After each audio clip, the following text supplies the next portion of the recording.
તમને ખબર છે, તમે જેટલા એપ ડાઉનલોડ કરો છો ને ફોનમાં, એ દરેક એપ સાથે તમે આવનારા એક વધુ જોખમને તમારા ફોનમાં આમંત્રણ આપો છો. શું બદલાયું છે? તો ટેકનોલોજી બદલાઈ છે અને આપણે બધા આ ટેકનોલોજીથી તદ્દન અજાણ છીએ. ફોન વાપરવો એ એક વાત છે અને ફોનને સમજવો એ બીજી વાત છે. લેપટોપ વાપરવું એ એક વાત છે અને લેપટોપને સમજવું એ બીજી વાત છે. બધાને સેલફોન જોઈએ છે. હવે તો એકથી વધારે રાખે છે લોકો. એક ફોનમાં બબ્બે કાર્ડ, પાછો એક ત્રીજો ફોન, એક ઘરવાળા માટે, એક બહારવાળા માટે. એક નંબર બધાને આપવાનો, એક નહીં આપવાનો, એક વોટ્સએપ નંબર, એક રેગ્યુલર નંબર. હું પણ આવું કરું છું, કોઈ બી જુદી વાત નથી. સવાલ એ છે કે આ બધા ટેકનોલોજીના જંગલ જાળાની વચ્ચે જ્યાં આપણે ઊભા છીએ ત્યાં સામાજિક સુરક્ષા કેટલી છે? આ વખતે ફિલ્મફેર એવોર્ડમાં એક શોર્ટ ફિલ્મ જીતી છે. જેટલી મારી દીકરીઓ છે, બહેનો છે, પતિ છે, દીકરાઓ છે, બધા જ આ ડાઉનલોડ કરીને જોજો. Filmfare award short film first, પહેલી જે જીતી છે એ ફિલ્મ દિલ્હી ક્રાઇમ ઉપર એક નાનકડી 23 મિનિટની ફિલ્મ છે. એક દીકરી ઘરે નથી પહોંચતી, એને શોધવા માટે એક માં નીકળે છે.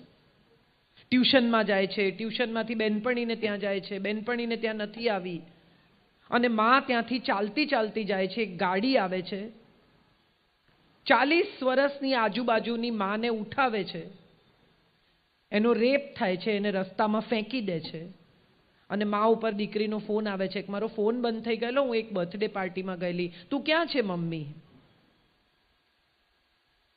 જરૂરી નથી કે નાની યંગ 20, 22, 12, 14, 15 આવી જ સ્ત્રીઓની સુરક્ષા હવે જોખમમાં છે. જરૂરી નથી કે સ્ત્રીની જ સુરક્ષા જોખમમાં છે. હવે આ આખો દેશ, આ આખી દુનિયા, આપણું અસ્તિત્વ એવી રીતે ખુલી ગયું છે કે કોઈ પણ એમાં દાખલ થઈ શકે. તમને મજાની વાત કહું, લોકો ટ્રાવેલ કરે, પરિવાર સાથે બહાર જાય ને, અહીં જાય ને, મંદિરમાં જાય ને, બધે સ્ટેટસ અપડેટ કરે. દરેક માણસ ચેક ઇન કરે, હું એરપોર્ટ પર છું ને, હું ઉદયપુર છું ને, હું બરવાળા છું ને, હું જુનાગઢ છું ને, હું અમદાવાદ છું ને, અમદાવાદ એરપોર્ટ પર છું ને. આપણને લાગે છે કે આપણે આ કોઈકને કહીને આપણી મોટાઈ બતાવીએ છીએ, આપણે શું શું કરી રહ્યા છીએ દુનિયાને દેખાડીએ છીએ. સત્ય એ છે કે તમે ક્યાં છો એ કહીને તમે એક નવા જોખમને આમંત્રણ આપી રહ્યા છો. તમને ખબર જ નથી કે તમારી આજુબાજુ કોણ છે, કોણ તમને ચેક કરી રહ્યું છે, કોણ તમારી પ્રતીક્ષા કરી રહ્યું છે કે આ ક્યાં છે હું સમજું. અને આમાં કોઈ કરોડપતિના જ અપહરણ થાય, કોઈ મોટા માણસો સાથે જ ખરાબ થાય, એમના જ છોકરાને કોઈ ઉપાડી જાય, આવું નહીં માનતા. ખાલી ગૂગલ પર જઈને ચેક કરજો, આ વર્ષે હ્યુમન ટ્રાફિકિંગના આંકડા શું છે, કેટલા બાળકો ખોવાયા છે, એમાંના કેટલા પાછા આવ્યા છે. અને હું તમને અહીંથી નહીં કહું, હું ડેટા લઈને આવી છું, પણ મારે ડેટા હું ઈચ્છું છું કે તમે જઈને શોધો. વિચારો તમે કે એક દેશમાં 3,36,000 બાળકો ગુમ થયા છે, એક દેશમાં, અને એમાંથી 1 લાખથી ઓછા પાછા ફર્યા છે. ધેટ મીન્સ 2,36,000 બાળકો મિસિંગ છે. ક્યાં છે, કોણ લઈ ગયું, મરી ગયા, જીવે છે, એમનું શું થયું, એમને વિદેશ એક્સપોર્ટ કરી દેવામાં આવ્યા, કંઈ આપણને ખબર નથી. સંજયભાઈએ કહ્યું મા બાપથી ઉત્તમ કોઈ મિત્રો નથી. હા, આ વાત સાચી છે. તમારી મમ્મી તમે બહાર નીકળતા હો ને પૂછે ને ક્યાં જાય છે, શું કામ પૂછપૂછ કરે, તારે શું કામ છે? આખો વખત મારે તને બધું કહીને જવાનું. હા, કહીને જવાનું, કારણ કે તમે ક્યાં જાઓ છો એ તમારા મા બાપને ખબર નહીં હોય તો એ તમને ક્યાં શોધશે. તમારી સાથે કંઈ પણ ઊંચું નીચું થયું, કંઈ પણ આડું અવળું થયું તો તમારા મા બાપ તમારી તપાસ કરી શકે. એ માટે સ્ટેટસ ચેક ઇન કરો કે નહીં, તમારા મા બાપને અપડેટ કરતા રહો. હું નીકળી, હું પહોંચી, હું આવી, હું નીકળ્યો, હું આવ્યો, હું ટ્યુશનમાં છું. મોટા ભાગના બાળકો ખૂબ જુઠ્ઠું બોલે છે. ટ્યુશનમાં જવાનું કહીને ટ્યુશનમાં જાય નહીં, મિત્રો સાથે રખડ્યા કરે. મજા છે, મેં પણ કર્યું છે, આ ઉંમર હોય જ અને એ ઉંમરે મજા કરવી જ જોઈએ, એની પણ હું ના નથી જ પાડતી, પણ મારી વાત થોડી ગંભીર છે અને મારે આ તમારા સુધી પહોંચાડવી છે. આપણને ખબર જ નથી કે આપણે ખોટું બોલીને ઘરેથી નીકળ્યા છીએ, પણ આપણને ખ્યાલ જ નથી કે આપણને કોણ ફોલો કરી રહ્યું છે. આપણે મા બાપને તો એમ કહ્યું છે કે હું ટ્યુશનમાં જાઉં છું. મા બાપનો છેલ્લો સોર્સ આપણા ટ્યુશનનો છે. એ ત્યાં આવીને ઊભા રહેશે, ત્યાં પૂછશે, પછી એને ખબર નથી તમે ક્યાં ગયા છો. મોબાઈલમાં એક ટ્રેકર છે જે તમારું લોકેશન અપડેટ કર્યા કરે છે. ફોન મિરર થઈ શકે છે. તમારા બેંક અકાઉન્ટના નંબર, તમારા પાસવર્ડ્સ. હમણાં એક ફિલ્મ આવી છે મરાઠીમાં, TCGN, take care good night. એક ભાઈ રિટાયર થાય છે, એની બધી જે કોઈ પૂંજી છે તે બેંક અકાઉન્ટમાં ટ્રાન્સફર થાય છે. બેંક અકાઉન્ટમાં એ પૈસા ટ્રાન્સફર કરીને એની પત્ની સાથે થોડા દિવસ બહારગામ જાય છે. એ જ્યારે બહારગામ જાય છે ત્યારે એના ખાતામાં 66 લાખ રૂપિયા છે અને પાછા આવે છે ત્યારે એના ખાતામાં 56,000 રૂપિયા છે. બિલકુલ ટેકનોલોજીથી અનભિજ્ઞ, કશું નહીં જાણતો, કંઈ નહીં સમજતો માણસ એકડે એકથી ટેકનોલોજી શીખવાની શરૂ કરે છે, શોધવાનું શરૂ કરે છે કે આ કેવી રીતે થયું. અને એને ખબર પડે છે કે એની દીકરી ચેટરૂમમાં કોઈકની સાથે વાત કરે છે, રોજ જુદા જુદા લોકો સાથે. કારણ કે ચેટરૂમમાં કોણ છે એની તમને ખબર નથી. છોકરી બનીને છોકરો વાત કરે, છોકરો બનીને છોકરી વાત કરે, તમને ખબર પણ નથી કે ચેટરૂમમાં કોણ છે.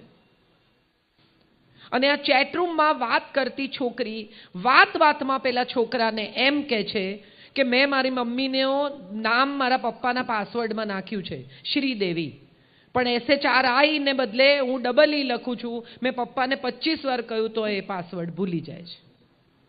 આ માહિતી છે, આ ઇન્ફોર્મેશન એણે ડિલિવર કરી છે અને આ ઇન્ફોર્મેશનની મદદથી એના પપ્પાના ખાતામાંથી 60 લાખ રૂપિયા ટ્રાન્સફર થઈ જાય છે. આપણને ખબર પણ નથી કે આપણે કોને ઇન્ફોર્મેશન આપી રહ્યા છીએ અજાણતા જ. ફોટા, બહુ જ સરસ વાત કરી સંજયભાઈ, મારી વાત ત્યાંથી જ શરૂ થાય છે. કેટલી બધી દીકરીઓ પોતાના ફોટા અપલોડ કરે છે, વોટ્સએપના DP મૂકે છે, ફેસબુક સ્ટેટસ અપડેટ કરે છે.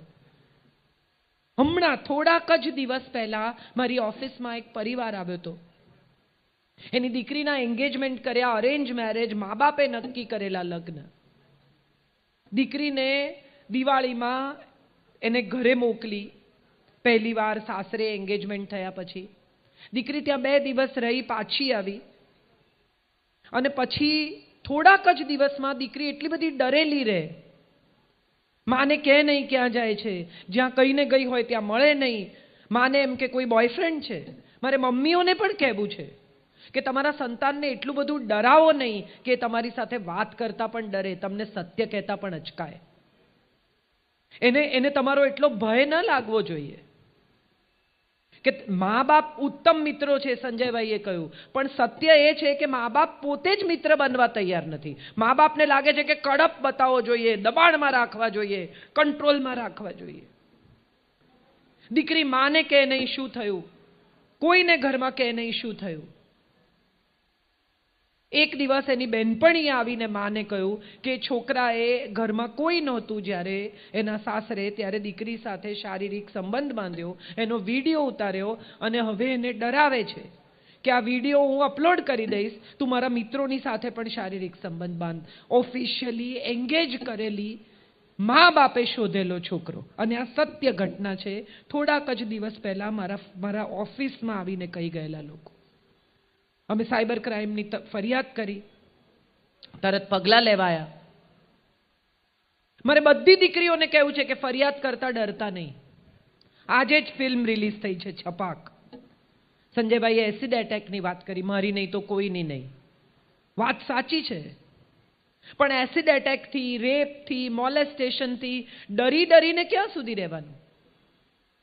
પૂરા કપડાં પહેરો કારણ કે બહારના લોકોની દ્રષ્ટિ ખરાબ છે. ઢાંકીને ફરો કારણ કે બહારના લોકોની દ્રષ્ટિ ખરાબ છે. અહીં બેઠેલા બધા જ લોકોને મારે પૂછવું છે કે સ્વિમિંગ પુલમાં છોકરાઓ નાતા હોય છે, હા કે ના? હા કે ના? એમાં કેટલા બધા છોકરાઓના શરીર સરસ હોય છે, ગ્રીક ગોડ જેવા હોય છે, પાતળી કમર, પોળા ખભા અને ખુલ્લા હોય છે, ખાલી સ્વિમસૂટ પહેર્યો હોય છે, હા કે ના? જવાબ આપો. સાંભળો છો કે નથી સાંભળતા? તો કેમ સોંપો પડી ગયો છે? આટલા બધા છોકરાઓ નાતા હોય છે, તમે જોઈ કોઈ 4 છોકરીઓ ભેગી થઈને ખુલ્લા છોકરાને ઉપાડી ગઈ હોય? હા કે ના? કેમ? છોકરો ખુલ્લો ના હોય તો છોકરી ના ઉપાડી જાય, પણ છોકરી શોર્ટ્સ પહેરે તો છોકરાની દ્રષ્ટિ બગડે. કોણ નક્કી કરે આ? નિર્ભયા કેસમાં ડોક્યુમેન્ટરીમાં નિર્ભયા ઉપર બળાત્કાર કરનાર માણસ ડોક્યુમેન્ટરી ફિલ્મમાં એમ કે છે કે એણે જે કપડાં પહેર્યા હતા એ જોઈને હું ઉશ્કેરાઈ ગયો. છે અધિકાર કોઈને આવું વિચારવાનો, આવું જોવાનો? અને જો છે તો એ ક્યાંથી આવે છે? મમ્મીઓ, બધી મમ્મી એમ કે મારે તો તાંબાનો લોટો ઘસો એટલે ઉજળો. તમે દીકરીનું ધ્યાન રાખો. તાંબાનો લોટો ઘસો એટલે ઉજળો? કેમ દીકરો મેલો થતો જ નથી?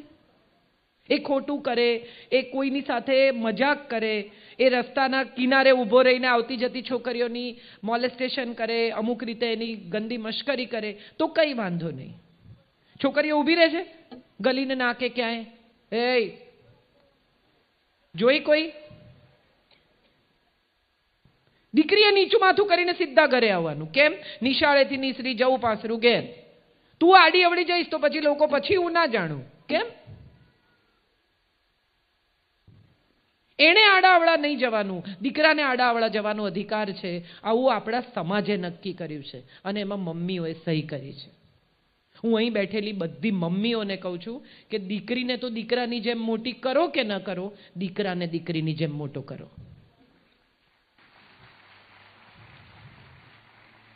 તમારા દીકરાને શીખવો સંસ્કાર શું છે, સન્માન શું છે, સ્ત્રી સાથે કેવી રીતે બોલવાનું. બહેન પર હાથ ઉપાડે ને ત્યારથી જ રોકવાનો, તો પત્નીને નહીં મારે. અને આપણે બધા જ બાજુમાં ડોમેસ્ટિક વાયલન્સ ચાલતું હોય ને સાહેબ, તો એ બધા ઘરના બારણા બંધ કરીને સૂઈ જાય. કેમ? આપણે કેટલા ટકા એ લોકોનો પર્સનલ મામલો છે. જામનગરમાં મેં લખ્યું હતું, કદાચ કોઈએ વાંચ્યું હોય કે નહીં મને ખબર નથી, કેટલી નાની શેરી 1 મહિના સુધી 9 વર્ષની છોકરીને એનો સાવકો બાપ અને એનો ભાઈ ટોર્ચર કરે અને શેરીમાં કોઈએ સાંભળ્યું નથી. Can you believe this for a minute? આમ તો કોના ઘરમાં શું ચાલે છે બધું જ આપણે જાણવું હોય છે. કાણામાંથી જુએ આવતા જતા લોકોને, અને બાજુવાળાની દીકરી કેટલી મોડી આવે છે એમાં આપણને બધાને રસ છે.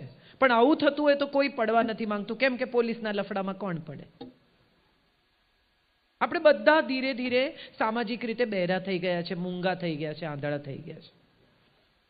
અમારા જેવા કેટલા લોકો આવશે, પોતાની વાત કરશે, તમને મજા પણ પડશે. સંજયભાઈની શૈલી જુદી છે, એ તમને મજા કરાવીને વાત કરે છે. મારી વાત બહુ ગંભીર છે એટલે હું મજા નહીં કરાવી શકું, કારણ કે આને બહુ ગંભીરતાથી લેવું પડશે. નહીં તો આવનારા વર્ષોમાં આપણને ખબર જ નથી કે આપણા ઘરમાં કોણ કોણ ઘૂસી જશે. કેટલા બધા લોકો સીસીટીવી કેમેરા મુકાવે છે, કોઈને ખબર નથી કે સીસીટીવી કેમેરાનો પાસવર્ડ દર મહિને મિનિમમ બદલી નાખવો જોઈએ. Every month it has to be changed. કોઈને ખબર નથી. અને ઉલટાના આપણે તો એટલા બધા હોશિયાર છીએ કે જેણે સીસીટીવી કેમેરા ફિટ કર્યા છે એને જ કહીએ કે નાખી દે ને તું તારે પાસવર્ડ જે તાર નાખવો હોય. એને પૂછવું પડે તમારે ફોન કરીને કે મારો પાસવર્ડ શું છે ભાઈ. સીસીટીવી કેમેરા તમારી સુરક્ષા માટે છે. જેણે નાખ્યા છે એના પર વિશ્વાસ કરો, પણ એટલો પણ નહીં કે એ તમારા વિશ્વાસનો દુરુપયોગ કરે. વિચારી જુઓ. એટલે મેં કહું હું પૈસા નહીં ભરાવું તો કે બેન મરી જશો, આમ થશે, ફલાણું થશે. જે થાય તે, મને કંઈ પ્રોબ્લેમ નથી. મેં કંઈ ખોટું કર્યું જ નથી. સંજયભાઈએ કહ્યું એવી વાત છે, મેં ખોટું કર્યું જ નથી, મને શું કામ બીક લાગે? કરો તમારે જે તપાસ કરવી હોય. હું નિયમિત ટેક્સ ભરું છું, હું નિયમિત એડવાન્સ ટેક્સ ભરું છું. હું એક પણ પૈસો ગુપચાવતી નથી. મારા બધા જ ખાતા ક્લિયર છે. હું કશું ખોટું કરતી જ નથી, મને શા માટે બીક લાગવી જોઈએ? પણ જે લોકો ડરે છે એ દોડીને પૈસા ભરે છે, અને જે પૈસા ભરે છે એ આવા લોકોને એન્કરેજ કરે છે. મારા જેવા એક જણ ના પાડે, એને 10 ને સવારથી ફોન કરે, એમાંના 8 જઈને ભરી આવશે. 55 ગુણ્યા 8.